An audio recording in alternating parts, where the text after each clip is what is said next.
I am of the belief that every business can grow exponentially. Over the years, I thought I can contribute something back to the smaller businesses. A strategic sales consultant.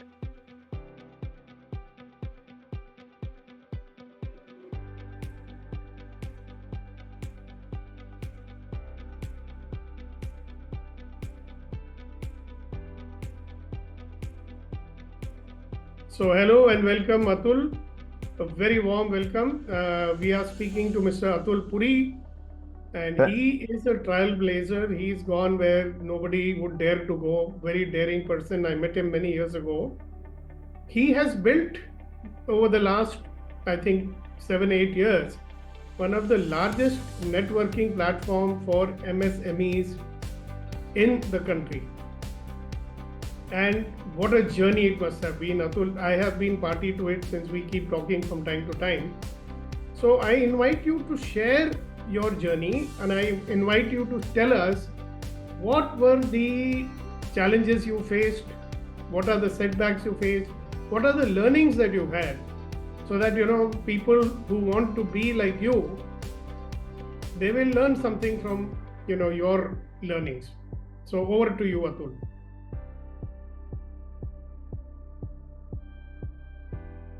Yeah.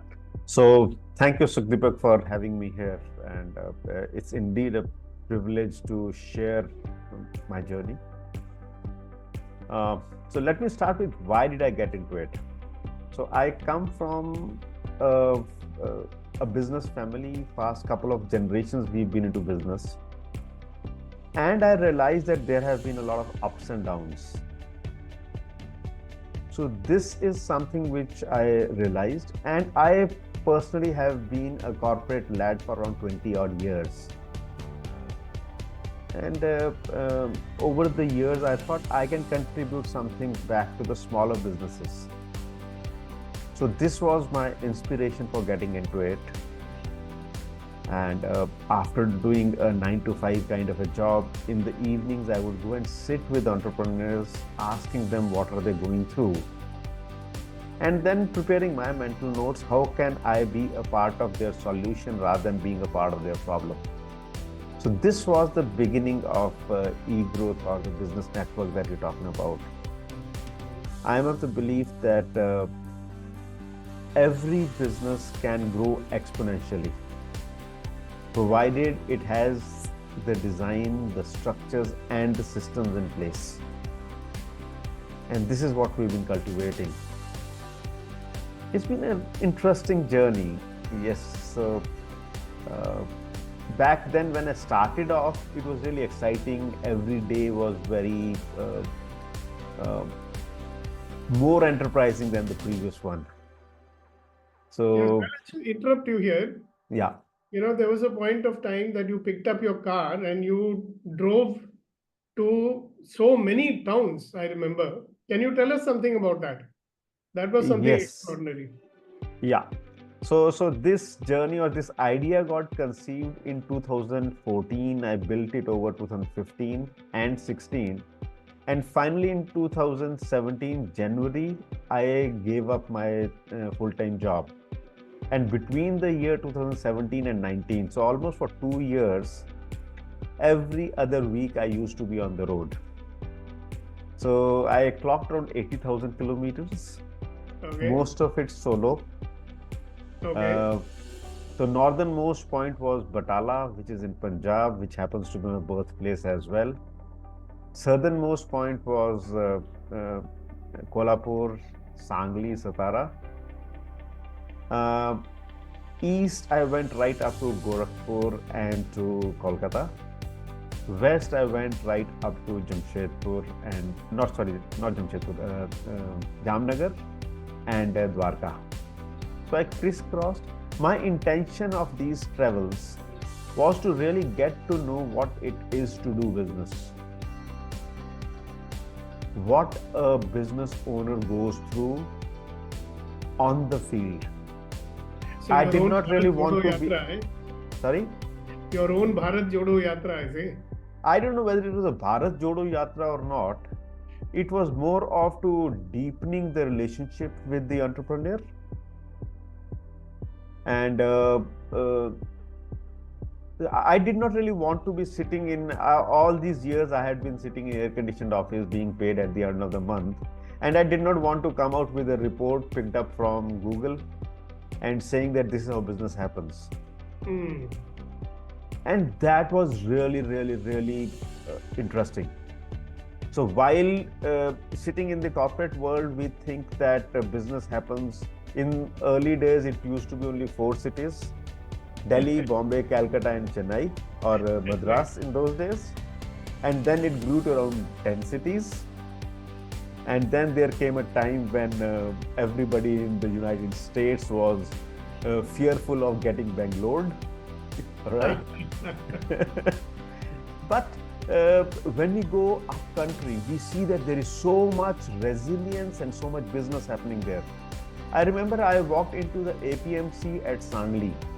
Okay, Sangli is, I would say, it is a district place, but yet a tier 2 or almost a tier 3. What is APMC? Can you elaborate? I'll just share that, yeah. So APMC is Agricultural Produce Marketing Committee. So that is like the mandi.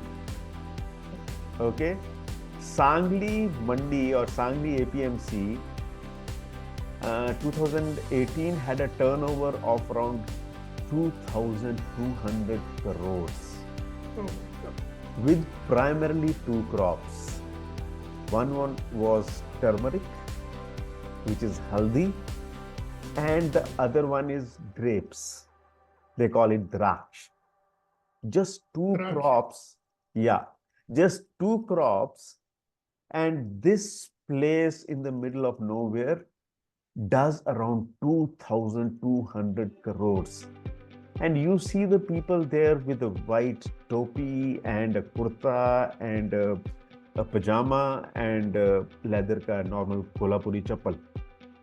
And you would not, looking at the person, you would not really think that he is a multi-crorepati.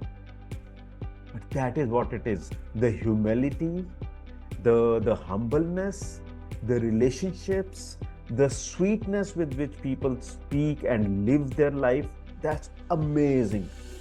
That is what takes them to build such enterprises. Hey, you want to ask something, Sukhdeepak? Yeah, I mean, I am really interested, on behalf of our viewers, because there are a lot of people in the corporate world who have got fed up of what they're doing, and they want to follow their heart and do, what you did many years ago, like I did. So it will be very useful for them if you share with them what are the challenges you faced over the years, how you overcame them. Because I know and you know that you faced a lot of challenges, you're quite a tough guy, and you have that quality, resilience, right? Which is what people should develop also. But if you give some real life examples about the challenges you faced, how you overcame them, I think that will be very useful for our viewers. All right. So I think I'll start with a philosophical answer to this.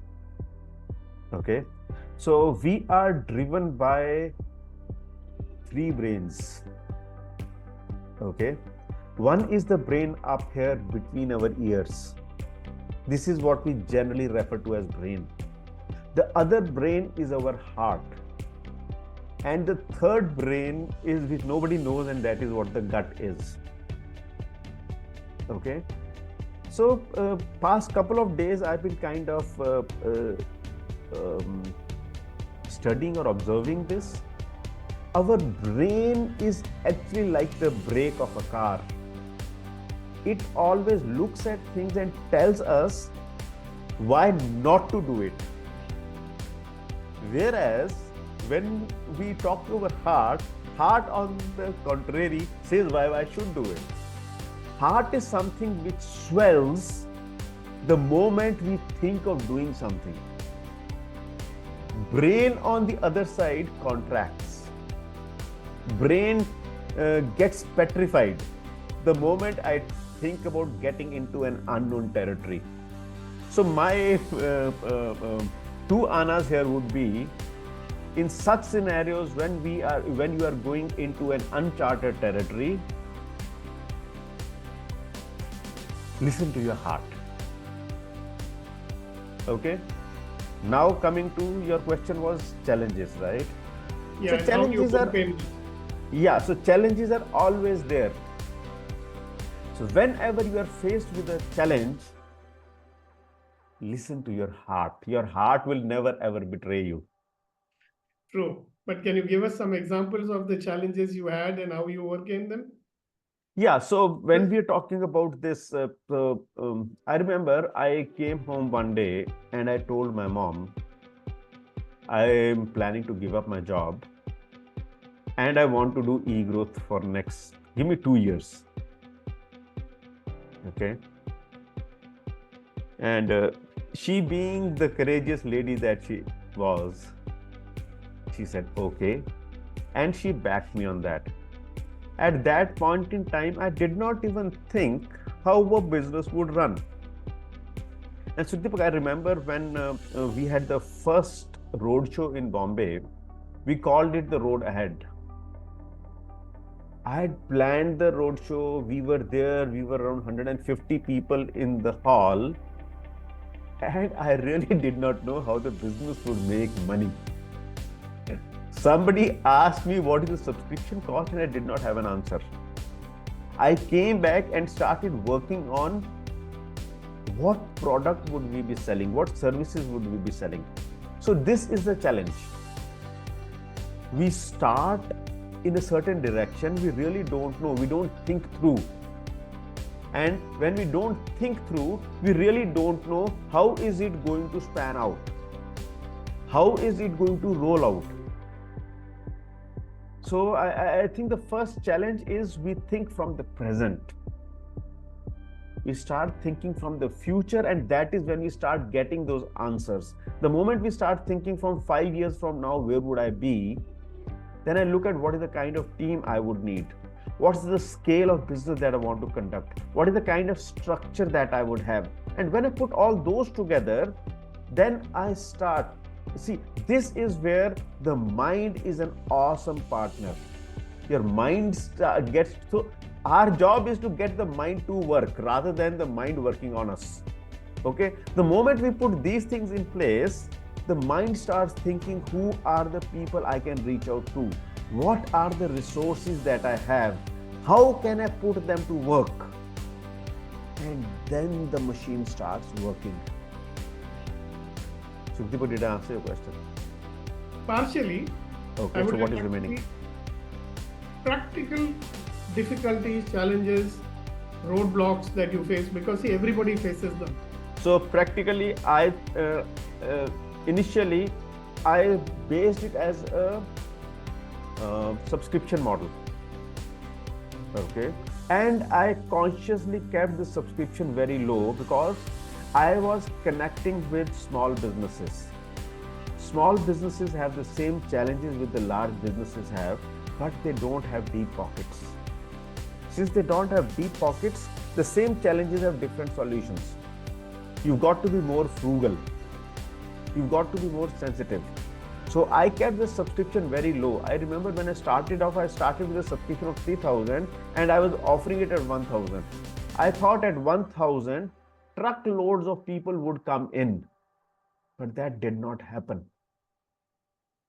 These were those set of people who had not spent even $1 on advertising or marketing ever. And asking them to pay 1,000 rupees was as good as asking them for a kidney. That's good. And they did not. I had not thought of that. I did not have the plan A. When I had the plan A, I was struck with this, that they did not even want to pay the 1,000 rupees. I would spend energy worth 5,000 rupees and I would not get 1,000 rupees. Yet I kept on going on because I was sitting on my PF. I was burning my time, energy, money, everything. And yet you kept going, you didn't give up. That's a quality that... Yet. So I was fortunate enough that I did not have to take care of a house. My parents had built one. My mom did not really question me on being fed without really being contributing back. All right. She was a generous lady. So I think that was a practical challenge. If you are, and I was freshly divorced, so I did not have a family to take care of as such. I don't recommend that you do that. But what I recommend is you have enough reserves to last you at least 4 to 6 quarters. Okay, and have a plan that by the end of, let us say, the 4th quarter, 1 year, money should start trickling in, because it is the money which makes the mayor go. Absolutely. All right. Another thing is your confidence level takes a hit. I remember even today, when people look at me, they know EGrowth, and they invariably say, "You're doing awesome," and my heart skips a beat. Dude, am I doing awesome? I can't even, if I were to have 2 square meals, I'm not able to afford them. All right. No, you've got to be strong enough to deal with that, and also turn it around as fast as possible. I think that's important. Yeah. Which you did, and very successfully. Now, for the last 6 months, I think you are on little more than 6 months now. Yeah. I noticed that you have kind of reinvented yourself and what you are doing. Okay, so I'd like you to share something about that, because I see that you're doing a lot of programs, you're contributing to people very practically, very impressive programs. I can see good participation happening. So would you share a little bit about that?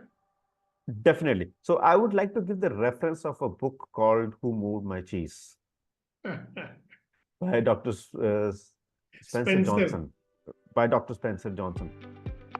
Now, these are very interesting. These are 3 kind of characters. One who is able to see the change happening and takes swift action. The other one takes it, okay, he's able to see it and moves gradually. And the third one, he does not see. He takes it for granted. All right. I was more like the second grade. Okay. I did not take swift actions, but yet I was able to see that the cheese is drying out, and I cultivated new opportunities or new ways of doing things. So I started off with subscription. Okay. Then I introduced a more expensive kind of a subscription, and that worked.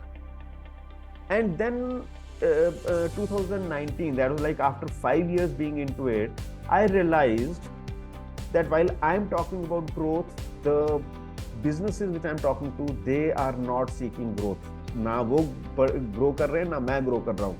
Okay? Survival पे चल रहे हैं. Right. And that is when I realized, why is it that they're not really going in for growth? The answer was they were not. They were on a firefighting mode on an everyday basis. Next question, why are they on the firefighting mode? They are on the firefighting mode because they are not designed well. So here was a solution which came to my mind. I published a business model called the leverage model, which is to help you design your business. So 2019, I published that model. I did a series of roadshows, and then I started offering boot camps. So I had a second or third line of revenue. This started working, and then COVID came. During COVID, I started delivering these boot camps online.